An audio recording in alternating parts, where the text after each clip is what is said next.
Olá, minhas queridas, como vão? Vamos a mais um estudo da nossa revista Visão Missionária? O tema de hoje é mulheres que compartilham graça e misericórdia. A autora desse estudo é a pastora Lidiane Nepomuceno. Ela é da PIB de João Pessoa. E ela inicia esse estudo com o texto bíblico de Lucas, capítulo 8, versículos de 1 a 3. Vamos à leitura? E aconteceu depois disso, que andavam de cidade em cidade e de aldeia em aldeia, pregando e anunciando o evangelho do reino de Deus. E os 12 iam com ele, e algumas mulheres que haviam sido curadas de espíritos malignos e de enfermidades. Maria, chamada Madalena, da qual saíram 7 demônios, Joana, mulher de Cusa, procurador de Herodes, e Susana, e muitas outras que o serviam com seus bens. Amém? Neste mês em que celebramos o Dia Internacional da Mulher, eu gostaria de perguntar: você recebeu flores? Aliás, eu gostaria de perguntar de uma flor específica, o girassol. Você já recebeu um girassol? Seja nesse tempo, agora no Dia Internacional da Mulher, ou em outro tempo? Eu gosto muito do girassol, mas sabe que é uma flor difícil de cultivar? Porque ela é de um modo especial.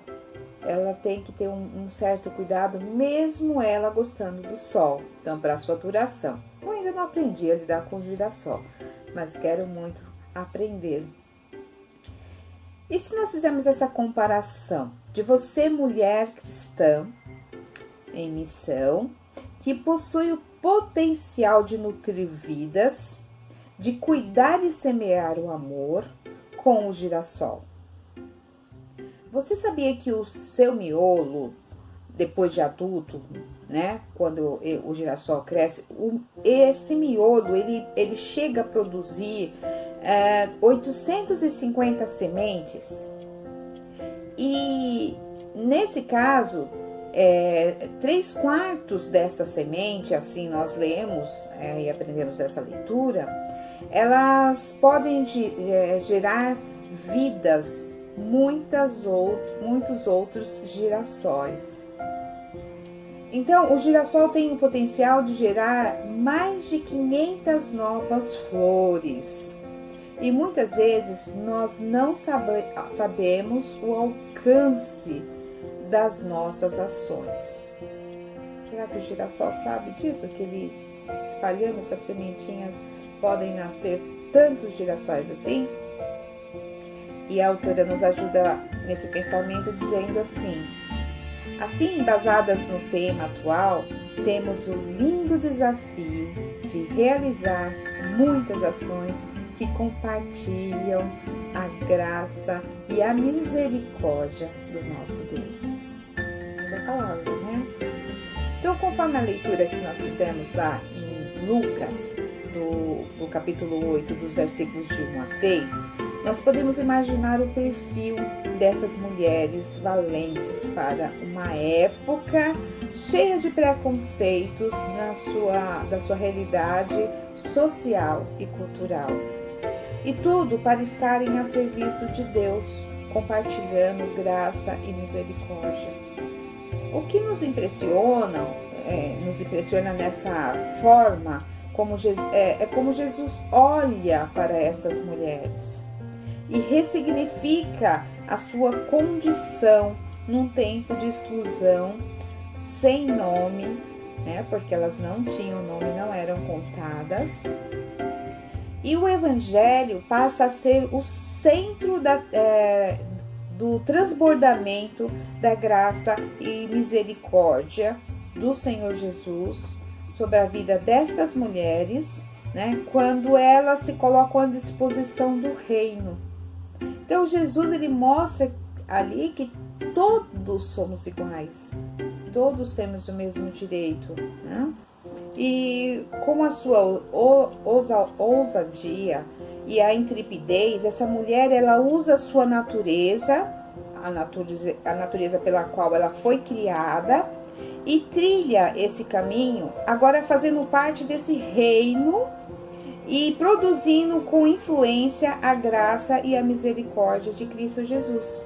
Então, além de ser por Cristo valorizada, ela entende a necessidade maior da sua participação na transmissão e reprodução do Evangelho de Cristo Jesus, salvação de outras mulheres. E aí um subtítulo que a autora nos apresenta, ela diz mulheres tementes a Deus. Então esta é uma das características fortes daquelas que perfumam com graça e misericórdia, agem com sabedoria e demonstram com o temor de Deus através das atitudes para com o próximo. E sua sensibilidade é muito maior por sua natureza. Ela é capaz de amar mesmo sem receber em troca, porque já é amada por Deus. Poderíamos citar aqui várias outras mulheres da Bíblia que se destacaram pelas misericórdias, pelo amor de Deus alcançada sobre elas, né? Mas vamos nos ater a esse texto, conforme já nos é apresentado, para que nós aproveitemos melhor a palavra que o autor nos deixou aqui. Outro subtítulo é Mulher com Propósito. Então, ter e conhecer o seu propósito faz parte e faz toda a diferença na vida da mulher, pois isso a levará a focar toda a sua energia e ir até o fim. E na grande maioria as mulheres não desistem, né? São elas as que dão continuidade. Mas quanto a realizar, né, o seu feito, somente Deus poderá revelar os seus planos. Então nós fazemos planos, mas Deus é quem realiza, né? Então nós podemos até produzir esse sentimento e essas atitudes, mas sempre com a orientação e capacitação de Deus através do Espírito Santo.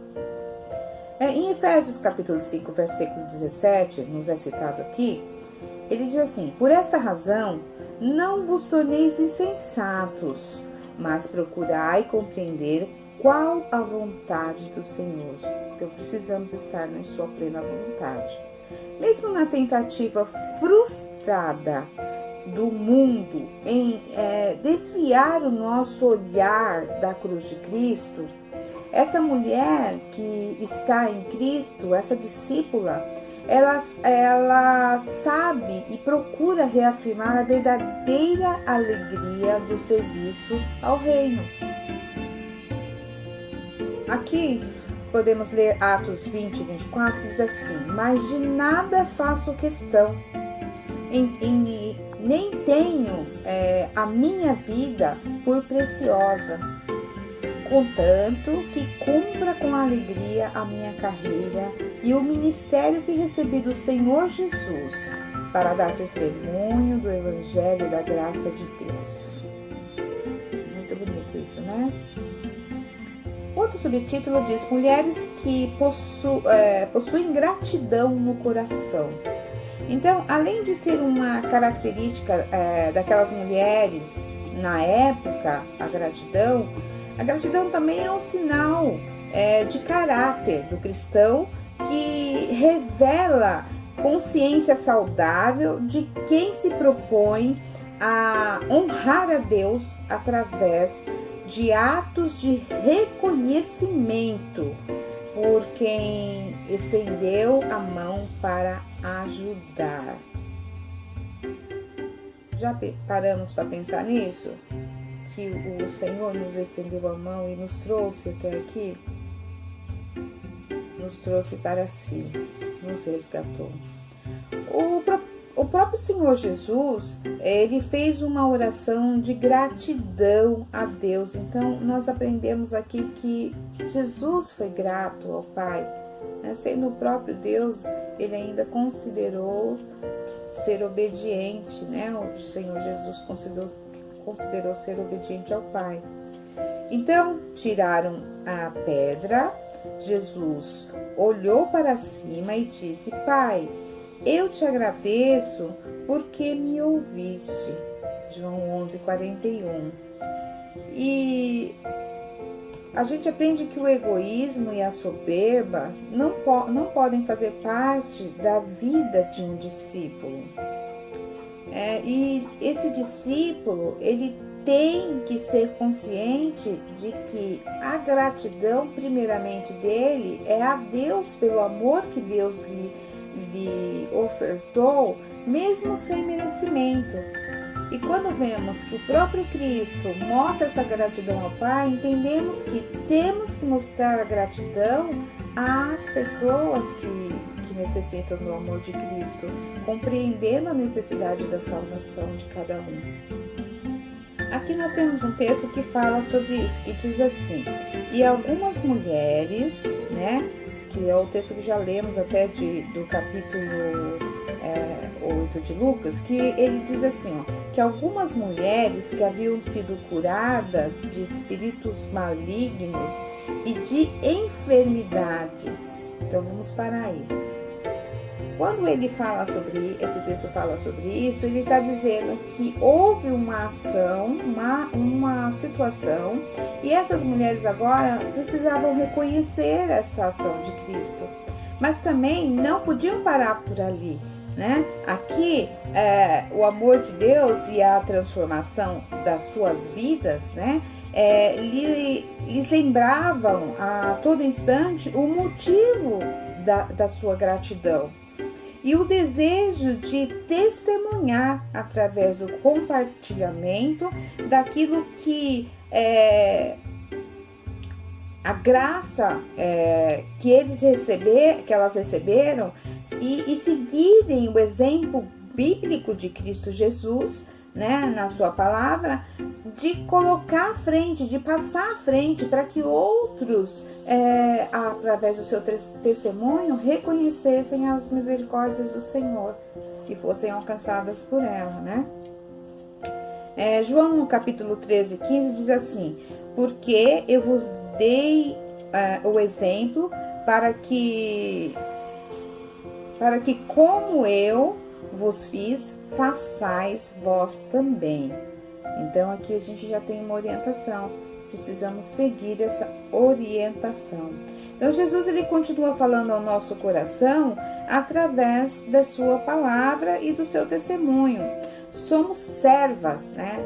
Discípulas de Cristo Jesus, né? Como estamos exemplificando esse ensinamento? Como estamos passando esse discipulado, né? Nesse período, principalmente esse período de pandemia, esse período talvez um tanto turbulento que estamos passando hoje, mundialmente falando, mas aqui no nosso local, no nosso espaço, como temos passado esse testemunho de Cristo Jesus?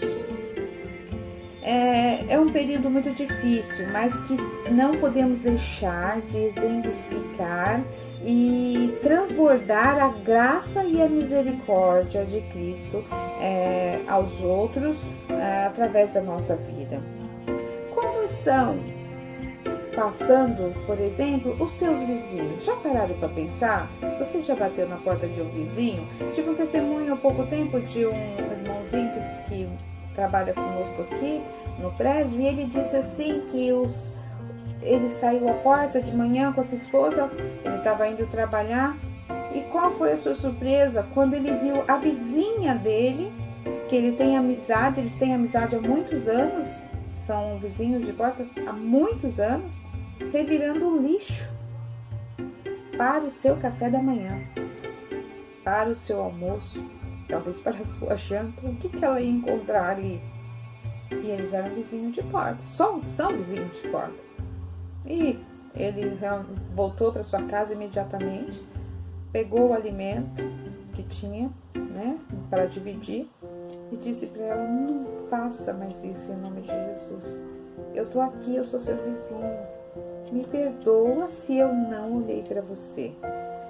E isso a gente pode estar passando com o vizinho nosso. Será que temos testemunhado isso com o nosso vizinho? Como estão seus irmãos em Cristo? Já paramos para pensar? Ligamos para algum irmão e procuramos saber a necessidade? Ou alguém nos ligou? Como é que temos visto isso? E os nossos familiares? Todos estão bem? Bem alimentados? Talvez não podemos servir a todo mundo, mas temos como buscar ajuda de pessoas para nos ajudar a auxiliar essas pessoas, compartilhando a graça e a misericórdia de Deus sobre a nossa vida. Como está o seu testemunho do amor e da graça de Cristo Jesus dentro do seu lar? Como que a nossa família tem nos visto? Como temos testemunhado desse amor dentro da nossa casa? Como temos falado dessa graça? Reflitamos sobre a transformação de Deus na nossa vida e transbordemos a graça e a misericórdia de Cristo Jesus para todos que precisam da salvação. Vamos buscar mulheres que precisam ser transformadas por essa graça. Querido Deus, a todos nós abençoe com sua palavra. Bendito seja o Deus que servimos. Louvado seja Deus. Um beijo no coração.